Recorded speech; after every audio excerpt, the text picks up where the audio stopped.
Hey tubers, let me just start off with saying Happy New Year. It's January 3rd. It is minus 28 degrees today.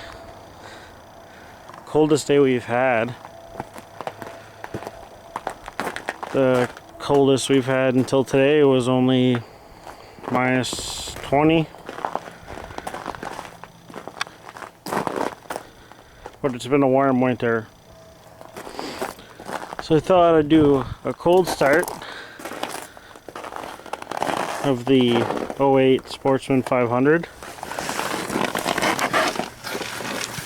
Here's my exhaust. Haven't started it. Hasn't been going in a week. So hopefully it'll start up fine. Give it a choke.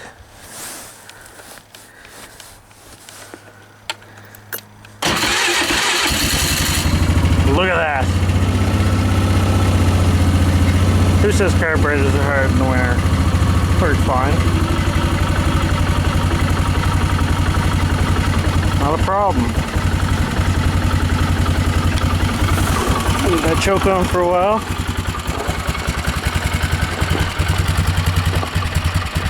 Well, thanks for watching. Feel free to subscribe.